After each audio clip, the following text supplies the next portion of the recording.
Hey YouTube, Benny M here. Welcome to another video here on the channel. Today we're doing another World War II history video, and in today's video we're going to be unpackaging a British shell dressing. This one was packaged for the Commonwealth of Australia by Johnson & Johnson and is dated February 1942. Now I don't know if that's a contract date or an actual manufacturer date, but regardless, that's the date that's on it. It's original and never opened. We've extensively discussed the American Carlisle bandage and or dressing on this channel. And if you've watched my other videos, you know that the Carlisle is actually a dressing and a bandage. So although it's typically referred to as a dressing, it can technically be called both.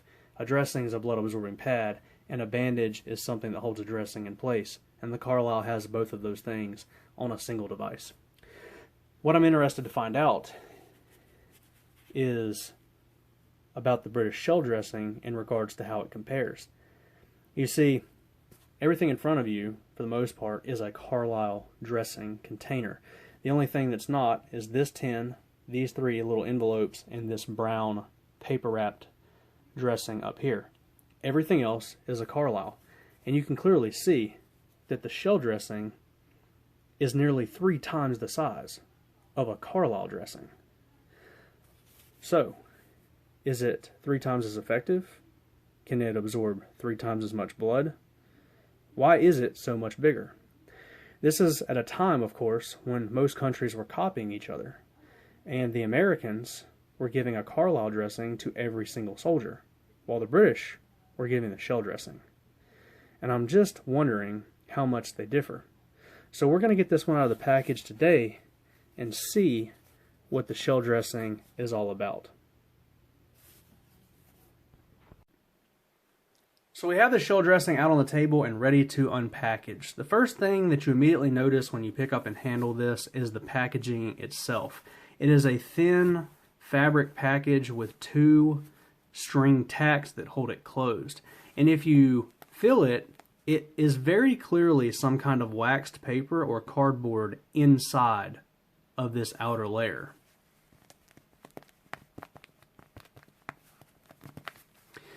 What that immediately makes me think of is a packaging technique that the US military was using in the late 1800s. This is a package most people have never seen or heard of. It is First Help for Wounds, the first aid packet ever issued to all combat troops in the US Army. And the 3rd generation of it, which is this one, was in fabric that was dipped in wax. So you had a wax outer layer, then fabric, and then on the inside paper. And it feels and sounds the same.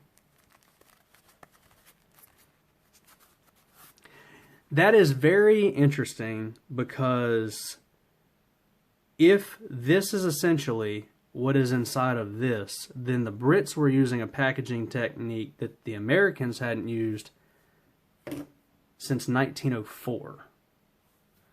You see, in 1904 is when the First Help for Wounds packet was replaced by this aid tin right here. So it's just very interesting that that's what it feels like. So what we're going to do is we're going to cut it open and see if my assumption is correct. I do want to save it as best I can so that I can put something in it and then display it. So I'm going to probably pull it off camera, take these very tiny surgical scissors and just clip these strings.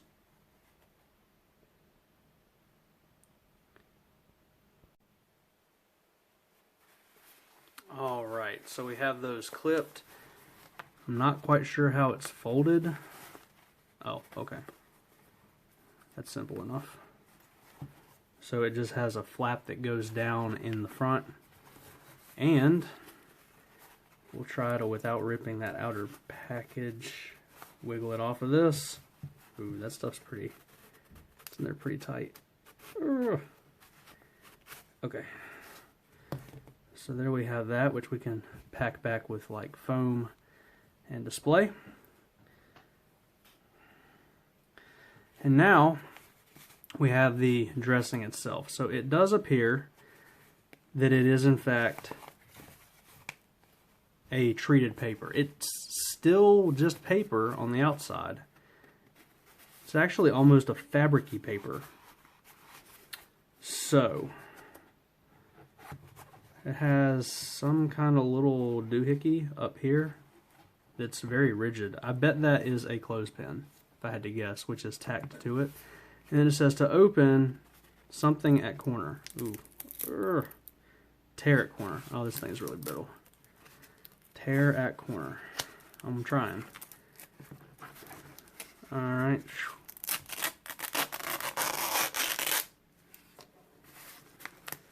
Alright.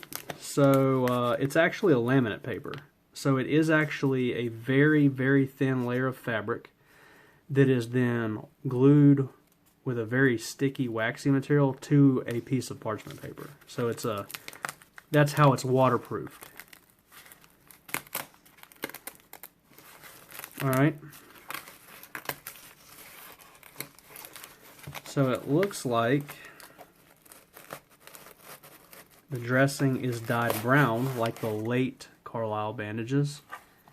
Let's get this little guy and make sure it's what I think it is, which is going to be a safety pin. This is also waxed paper, which is not wanting to cooperate. It's very glued to this. So this is just a safety pin. Sometimes I incorrectly call these clothespins because you primarily use them on garments. And it is a standard style. So some of these that you saw in US stuff had a really weird design to them. This one's a standard type. So we have the shell dressing here. Whew. Very, very large dressing itself. This is the dressing, this blood absorbing pad. And then the bandage component are these runners. So the part that holds the dressing on is your bandage. It looks like we have a short one on one side and we have a long one on the other, which once it comes out about 1.5 feet has a tie through it to keep it from coming unrolled. So what you would do is as you pulled, it would actually just rip the tie out and you could continue wrapping. And the reason I know that is modern bandages are made this same way. Like the North American Rescue ETDs, those dressings are made like this, where you only get a little bit before it's tacked, and then you just have to jerk it, and it'll rip this little tie, and then you can keep rolling. So, it is surprisingly quite similar to the Carlisle, but it is larger. So we'll grab a Carlisle real quick. Now remember, the Carlisle comes in this little guy. This is one of the plastic tins right here. That was a transitional packaging for the Carlisle. So packaging wise, big difference in the sizes of the packages. But you also have a big difference in the size of the dressing. So here's the Carlisle. There is its dressing, the blood absorbing pad, and here's its runners, which actually turn into a V about 6 inches out on each side so that you can make an X out of it. So pretty similar. I'm surprised at how similar they are. Immediate thing that I notice is that the actual bandage portion of the shell dressing is much better looking. So like the Carlisle is super thin. You can see through it. This is about twice as thick. This is a much stronger, sturdier feeling bandage material than what is on the Carlisle. But that said, the actual dressing itself is about the same thickness. It feels the same. The only difference being that the shell is actually a larger square than the Carlisle. But other than the physical size of the square, the material and thickness seems the same. Pretty interesting. I mentioned at the beginning of the video that countries were pretty much copying each other. And clearly, these are extremely similar. I actually like the shell dressing better. I think it is a more robust feeling dressing purely because this material on the bandage sides is higher quality feeling material. This and the medium and large size Carlisles are about the same size. So if you had a medium or a large Carlisle, it would mimic this even closer because the size is going to be the same. But you have to think, we're talking about what was issued to each individual soldier, and each British soldier was getting a shell dressing this sized, and each American soldier was getting a Carlisle dressing this sized.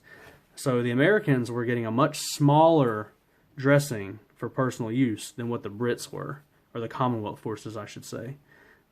But outside of the size difference and a little bit of difference in the material, they're very, very similar. And again, I want to point out one more time, the color of this one is going to be very close to what the late war Carlisles were. In 1943, they started dyeing these brown as well. So if this was brown, it'd be very, very close. So a late war Carlisle in a medium size is going to be basically the same as the shell.